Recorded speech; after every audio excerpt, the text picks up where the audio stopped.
Comenzó la grabación. Bueno, vamos a continuar entonces con la lectura del concepto Rosacruz del Cosmos, la tercera parte, en el capítulo 15, Cristo y su misión. Y el subtítulo es No paz, sino una espada, haciendo alusión a un pasaje de la Biblia. Y dice, todas las religiones de raza son del Espíritu Santo. Ellas son insuficientes porque están basadas en la ley que contribuye al pecado y trae muerte, dolor y pesar. ¿Por qué dice Mangel esto? Que la ley contribuye al pecado y trae muerte, dolor y pesar. Precisamente porque antes de que tuviéramos ley, estábamos en un estado evolutivo en donde no teníamos libre albedrío y no teníamos que aprender a internalizar las leyes de Dios a partir de las cuales tenemos que vivir. Se trataría de un paso fundamental en el proceso evolutivo. La guía que recibíamos de espíritus que conducían nuestra evolución tenía que ir disminuyendo cada vez más para que el espíritu propio, el triple espíritu que somos, fuera aprendiendo a dirigirse desde el interior. Y eso se encontraba, como todavía se sigue encontrando, con una dificultad fundamental, que es lo que vendría a ser la parte superior de nuestra personalidad. Nuestra personalidad está constituida por los vehículos y el cuerpo denso, el vital y el cuerpo de deseos.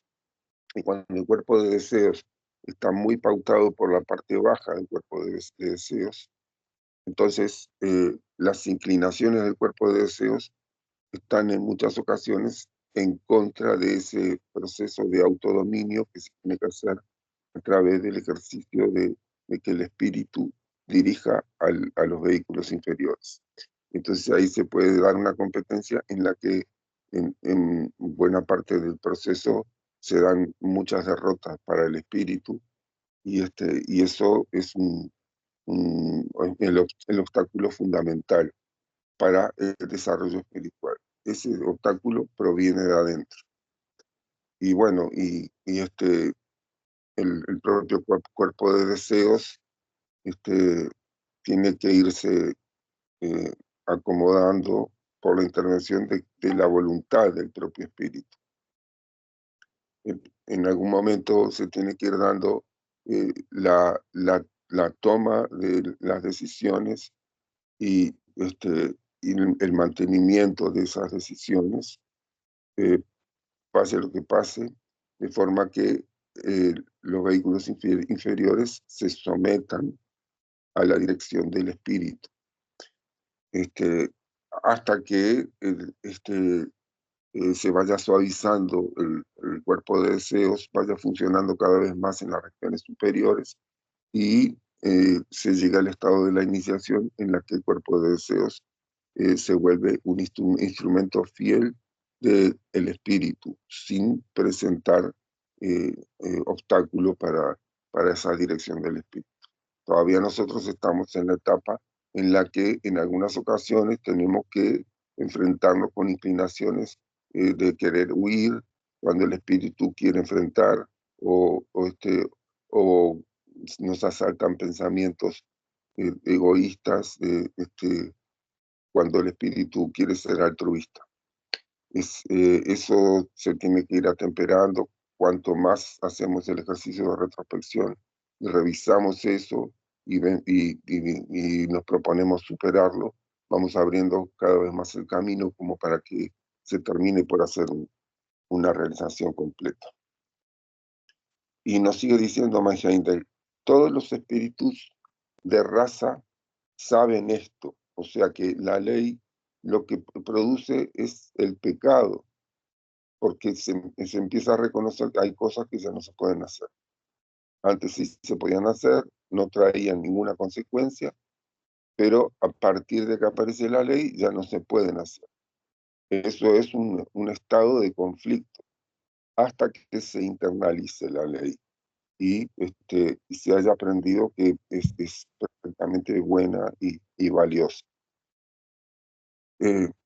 Esto se muestra en que todas las religiones de raza, sin excepción, señalan a uno que vendrá. La religión de los persas indica a Mitras, la de los caldeos a Tamuz. Los antiguos dioses escandinavos previeron la llegada del crepúsculo de los dioses, cuando Surt, el brillante espíritu solar, los sustituirá y en Gimle, la tierra regenerada, se establecerá un nuevo y más justo orden. Los egipcios esperaban a Horus, el sol recién nacido. Mitras y Tamuz están también simbolizados como orbes solares. Los principales templos fueron construidos mirando hacia el este para que los rayos del sol naciente pudieran brillar directamente a través de las puertas abiertas. Aún la Catedral de San Pablo en Roma está ubicada así.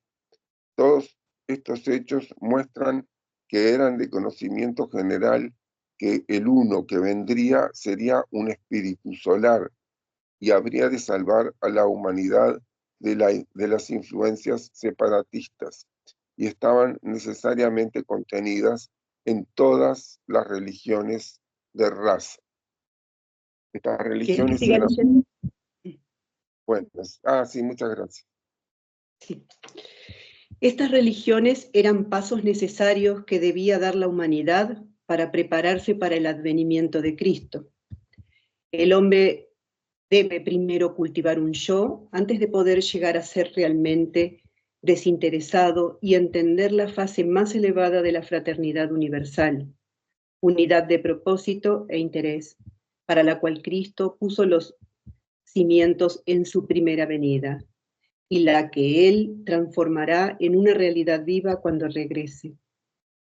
Como el principio fundamental de una religión de raza es la separación e inculca el egoísmo a expensas de otros hombres y naciones, es evidente que si este principio es llevado hasta las últimas consecuencias, debe tener necesariamente una tendencia crecientemente destructiva y finalmente frustrará la evolución, a menos que sea sucedida por una religión más constructiva.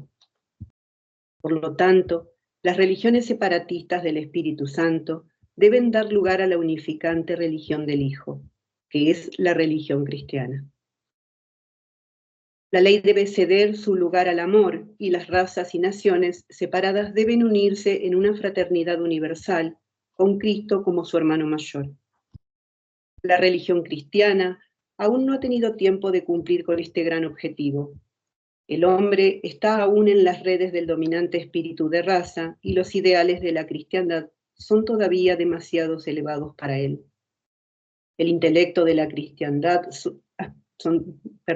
el intelecto puede ver algunas de sus bellezas y admite de buen grado que deberíamos amar a nuestros enemigos, mas las pasiones del cuerpo de deseos aún son muy fuertes. Siendo la ley del espíritu de raza, ojo por ojo, el sentimiento es me vengaré. El corazón ruega por amor, el cuerpo de deseos desea la venganza. El intelecto ve en abstracto la belleza de amar a nuestros enemigos, pero en casos concretos se alía con el sentimiento vengativo del cuerpo de deseos, alegando, como excusa para sus desquites, que el organismo social debe ser protegido. Es de felicitarse, sin embargo, que la sociedad se sienta compelida a disculparse por los métodos de desquite que emplea. Los métodos correctivos y la misericordia se están haciendo cada vez más conspicuos en la administración de las leyes, como se demuestra por la recepción favorable que se le ha dado a esa moderna institución, la Corte Juvenil. Se puede notar una mayor manifestación de esta tendencia en la creciente frecuencia con la que los prisioneros convictos son dejados en libertad condicional, bajo sentencia suspendida. También en la mayor humanidad con la que han sido tratados los prisioneros de guerra estos últimos años.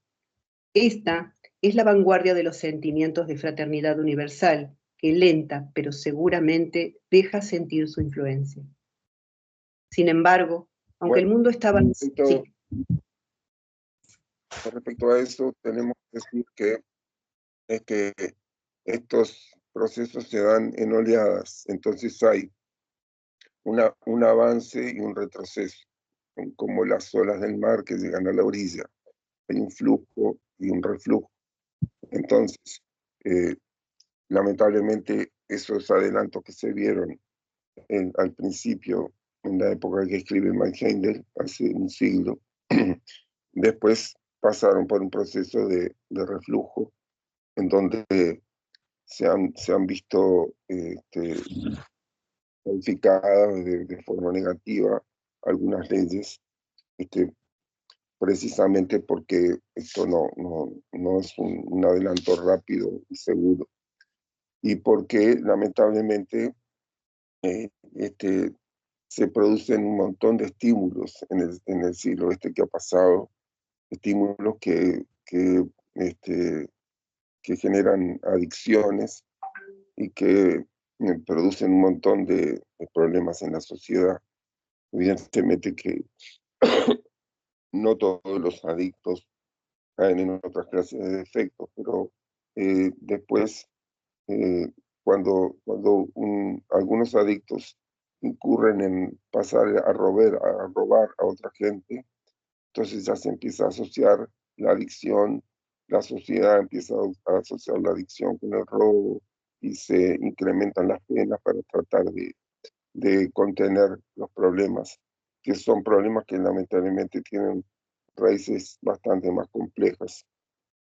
Entonces vemos cómo se van produciendo etapas de adelanto y etapas de retroceso en cuanto a estas posibilidades de desarrollo. Lo que nos tenemos que dar cuenta, me parece a mí, es que no tenemos que caer en la ingenuidad, en la inocencia de creer que si somos buenos, entonces las cosas se van a resolver y el mal va a desaparecer.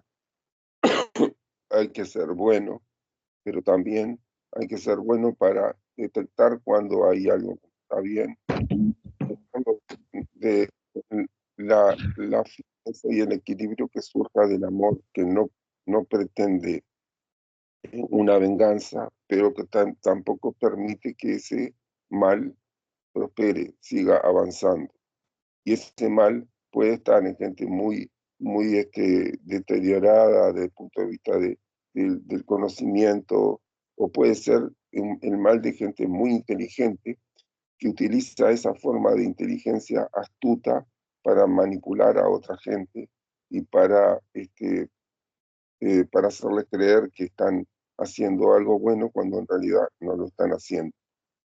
Esto pasa en un montón de áreas de la sociedad.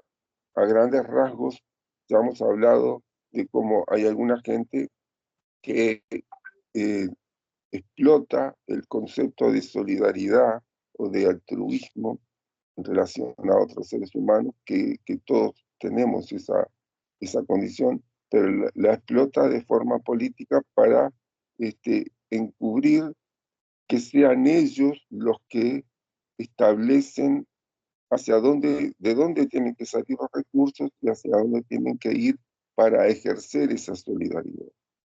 Y eso lo único que conduce es a una forma de corrupción encubierta, porque la verdadera solidaridad es aquella en la que el ser humano distingue quién es el que necesita y se involucra en dar lo que verdaderamente necesita, se involucra personalmente y no delega en otros, entregando sus recursos para supuestos buenos fines, que después lo que hacen es ir a engordar a gente que está utilizando esos recursos de forma egoísta. Entonces, es necesario no caer en la contrapartida de entonces no ayudar a nadie para no ser engañado, que son también reacciones del propio cuerpo de deseos. Es necesario para verdaderamente ayudar a quienes necesitan, uno se tiene que involucrar, tiene que entregar su inteligencia, su tiempo para averiguar si el que está necesitando verdaderamente está y qué es lo que necesita y si uno puede aportar alguna ayuda y en qué medida lo puede hacer. Entonces, de esa forma sí se establece un vínculo que es verdaderamente sano entre el que ayuda y el que recibe. Lo que ha venido sucediendo en la sociedad es precisamente lo contrario, lo anterior que he mencionado. Hay un grupo de seres humanos con determinado nivel de estatus dentro de la sociedad que son los que se encargan de recaudar recursos cada vez en mayores cantidades y cada vez engordando más al sistema de recaudación o a la gente, incorporando cada vez más gente a la recaudación. Y esa recaudación después no se administra de forma solidaria, no se estimula el buen desarrollo de la gente, ni en cantidad ni en calidad. Entonces, eso nos tiene que hacer lo suficientemente despiertos y firmes como para utilizar nuestros recursos para hacer el bien, involucrándonos personalmente. No vamos a poder resolver los males del mundo, pero sí eventualmente vamos a poder brindar el apoyo justo, preciso y necesario de nuestro prójimo, de los que están cerca de nosotros, de aquellos que la vida nos presenta a nuestro alrededor. Bueno, esta es una reflexión con respecto a estos asuntos que están funcionando en estos tiempos, en nuestra vida. No sé si alguien quiere decir alguna cosita, y si no, continúa Silvia, ¿sí? Sí. Sin embargo, aunque el mundo está avanzando y aunque, por ejemplo, ha sido comparativamente fácil para el autor obtener atención para sus puntos de vista en las diferentes ciudades donde ha dado conferencias, habiendo algunas veces dedicado los periódicas páginas enteras a las mismas y aún primeras planas, mientras se ha limitado a hablar en los mundos superiores y los estados post-mortem, ha sido notorio que tan pronto como el tema fue la fraternidad universal, sus artículos fueron siempre a parar al cesto de los papeles. El mundo en general es renuente a tener en cuenta algo que sea según su criterio, demasiado altruista. Debe haber algo detrás. Nada que no ofrezca oportunidad de sacar provecho a nuestros semejantes es considerado como una línea de conducta completamente natural. Bajo este principio, se planean y conducen las empresas comerciales y para las mentes de quienes están esclavizados por el deseo de acumular riquezas inútiles, la idea de la fraternidad universal conjura temibles visiones de la abolición del capitalismo y su inevitable acompañante, la explotación de los demás, con la ruina de los intereses del negocio que ello implica. La palabra esclavizados describe exactamente esta condición. De acuerdo con la Biblia, el hombre debía tener dominio sobre el mundo, pero en la enorme mayoría de los casos ocurre al revés. Es el mundo el que tiene el dominio sobre el hombre.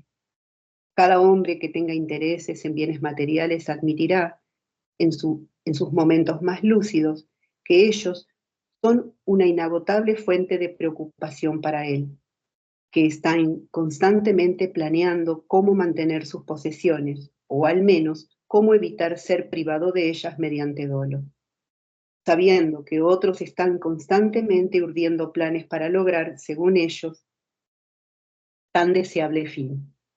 El hombre es esclavo de lo que, con inconsciente ironía, llama mis posesiones, cuando la realidad de cuando en realidad ellas lo poseen a él. Bien dijo el sabio, las cosas están en la montura y cabalgan sobre la humanidad. Este estado de cosas es el resultado de las religiones de raza, con su sistema de leyes, por lo tanto, todas ellas esperan por uno que vendrá. Solo la religión cristiana no está esperando por uno que va a venir, sino por uno que volverá. El momento de esta segunda venida depende de cuándo la Iglesia se libere del Estado. La Iglesia, especialmente en Europa, está sujeta al carro del Estado. Sus ministros se encuentran trabados por las consideraciones económicas y no se atreven a proclamar las verdades que sus estudios le han revelado. Un visitante de Copenhague, Dinamarca, recientemente fue testigo de un servicio religioso de confirmación. La Iglesia está allí bajo el control del Estado y todos sus ministros son asignados por el poder temporal. Los feligreses no tienen voz en el asunto. Pueden asistir o no a la iglesia según lo deseen, pero están obligados a abonar los impuestos que la mantienen. Además de desempeñarse bajo la subvención del Estado, el pastor de esta iglesia en particular estaba condecorado con diversas órdenes conferidas por el rey, siendo las brillantes insignias mudo, pero elocuente testimonio del grado de su subordinación al Estado. Durante la ceremonia oró por el rey y los legisladores para que regieran al país sabiamente. Mientras existan reyes y legisladores, esta plegaria puede ser muy apropiada, pero fue impactante el oírle agregar: y Dios Todopoderoso protege y fortalece a nuestro ejército y armada. Una plegaria tal muestra plenamente que el Dios adorado es el Dios de tribu o de nación, el espíritu de raza, pues es el último acto del dulce Cristo Jesús, fue detener la espada con que el amigo lo hubiera protegido. Si bien él dijo que no había venido a traer la paz sino una espada, fue porque él previó los océanos de sangre que derramarían las naciones cristianas, militantes en su equivocada comprensión de sus enseñanzas, y porque los elevados ideales no pueden ser logrados de inmediato por la humanidad. Las matanzas de la guerra y atrocidades semejantes son duras, mas son potentes ejemplos de lo que el amor va a abolir. Aparentemente hay una total contradicción entre las palabras de Cristo Jesús: vine no a traer paz, sino una espada, y las de la canción celestial que fue el heraldo del nacimiento de Jesús. En la tierra, paz, buena voluntad hacia los hombres. Esta contradicción, sin embargo, es solo aparente. También hay una gran contradicción aparente entre las palabras de una mujer y sus acciones cuando dice: voy a limpiar y ordenar la casa, y procede a sacar las alfombras y a apilar sillas, produciendo general confusión en una casa antes de ordenada. Quien observará solo este aspecto del asunto estaría justificando en decir: estamos empeorando las cosas en lugar de mejorarlas. Pero cuando se comprende el propósito de su trabajo, se ve la conveniencia del desorden transitorio y finalmente la casa se habrá favorecido con el disturbio pasajero. De igual modo, debemos tener presente que el tiempo que ha pasado desde la venida de Cristo Jesús es poco más un momento de comparación con la duración de aún un día de manifestación. Debemos aprender, como lo hizo Whitman, a conocer la amplitud del tiempo y mirar más allá de pasadas presentes crueldades y celos de las sectas en guerra, hacia la brillante edad de la fraternidad universal que marcará el próximo gran paso de progreso del hombre en su largo y maravilloso viaje desde el barro hasta Dios, hasta el Dios, desde el protoplasma hasta la unidad consciente con el Padre. Ese lejano divino evento hacia el cual toda la creación se mueve. Puede agregarse que el pastor mencionado arriba, durante la ceremonia de recepción de sus discípulos en la iglesia, les enseñó que Cristo Jesús era un individuo compuesto, que Jesús, la parte mortal, humana, mientras que Cristo era el espíritu inmortal, divino. Presumiblemente, si se hubiera discutido el tema con él, no habría respaldado dicha afirmación. Sin embargo, al hacerla, enunció una verdad oculta. La estrella de Belén. Bueno, una pequeña consideración con respecto a este tema de no paz, sino una espada. Si lo consideramos desde el punto de vista astrológico, vemos que hay algunos signos que están expresando una condición de discordia. Específicamente podemos ver que hay el signo de la armonía, es el signo de Tauro, y el opuesto, que es el signo de Escorpio, es el signo de la discordia. Pero tenemos que ver que esa discordia tiene su tiempo, como todo tiene su tiempo, para producir algo verdaderamente bueno. Se tiene que producir discordia en una etapa de un proceso en la que se llega a un equilibrio. Y si no se ha cumplido, completado todo el desarrollo del potencial que se tiene que completar, entonces ese equilibrio, esa armonía que se produce es buena durante cierto tiempo, pero después tienen que empezar a aparecer algunos factores de discordia que pretendan estimular a un salto hacia un nivel superior.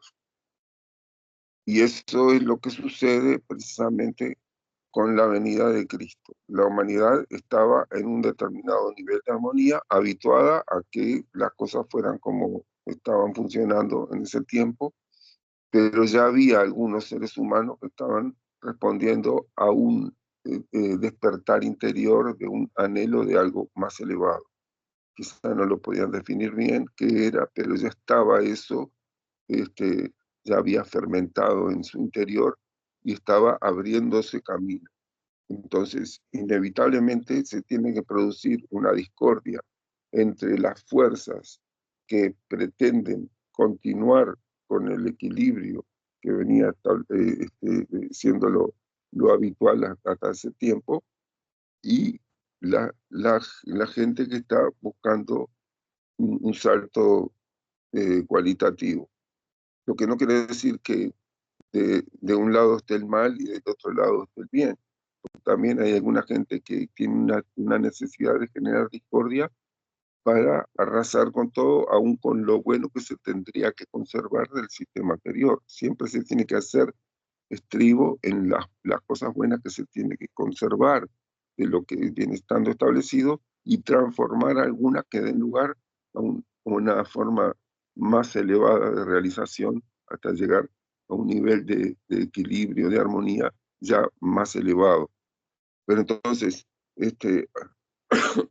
como decíamos, hay gente que está impregnada de esa necesidad más elevada, sin saber muy bien cómo llevarla adelante, y hay otros que están impregnados de la necesidad de romper con todo.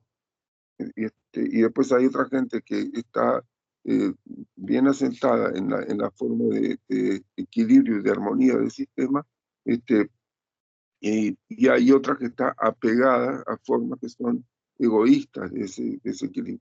Como tienen una posición de privilegio, lo que quieren hacer es mantener su posición de privilegio y no les importa en lo más mínimo que haya un desarrollo para toda la humanidad. Todo esto se da en el periodo de transición de un estado evolutivo a un nivel evolutivo superior.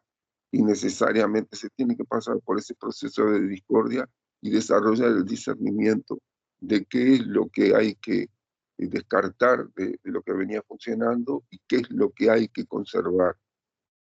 Siempre se puede caer en el peligro, en el error de descartar algo que se tenía que conservar o de querer desarrollar algo que es una ilusión, que verdaderamente no es verdaderamente práctico.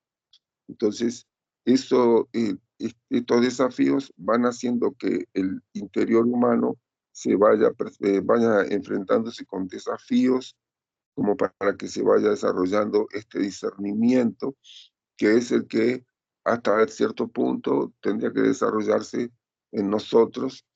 Naturalmente que hay un montón de áreas de la sociedad en las que nosotros no somos expertos, pero sí podemos concebir a partir de la idea de una verdadera fraternidad universal, de una colaboración positiva y constructiva entre la gente, preservando la individualidad y abriendo camino para intercambios saludables entre toda la gente. Eso lo podemos concebir y entonces a partir de allí, desde lo más elevado, ir encontrando la forma de que eso se pudiera llegar a establecer en la sociedad, en la interrelación entre los seres humanos. Todo lo que nosotros podamos concebir en nuestro interior desde el punto de vista espiritual, de cómo tendría que ser, tanto en cuanto a los valores como en cuanto a la forma más práctica y operativa de que se pudiera cumplir con algo más elevado, estaremos contribuyendo a la gestación de esta nueva etapa de la humanidad, de la fraternidad universal. Y también, en la medida que estemos involucrados en esto, después de pasar por el proceso de la muerte, vamos a poder tener una visión más profunda de los caminos para poder llegar a esto. Si en la vida podemos concebir la fraternidad, pero decimos, bueno, sí, es algo que vendrá, y nos dedicamos a hacer las cosas que son más habituales exclusivamente, no le damos un espacio al anhelo interior de esta fraternidad, y no queremos tratar de vivir en lo que al alcance nuestro, en nuestra vida cotidiana, entonces no estaremos contribuyendo a eso y también nosotros estaremos más limitados en la posibilidad de participar en eso en cuanto en la gestación de todo eso. Entonces hay un trabajo que sí, que nosotros podemos hacer en el presente y que se trata precisamente de esto que estoy tratando de decir. Bueno, creo que estamos ya cerca de las 11:30 y no sé si podemos. Si alguien quiere decir algo, o si no, en el subtítulo de la estrella de Belén. La estrella de Belén, quedamos ahí entonces. Perfecto. Bueno, muchas gracias. Bueno, gracias. Nos vemos. Gracias por la lectura, la clase, la concurrencia. Gracias a ustedes. Hasta la próxima. Gracias. Chau, chau.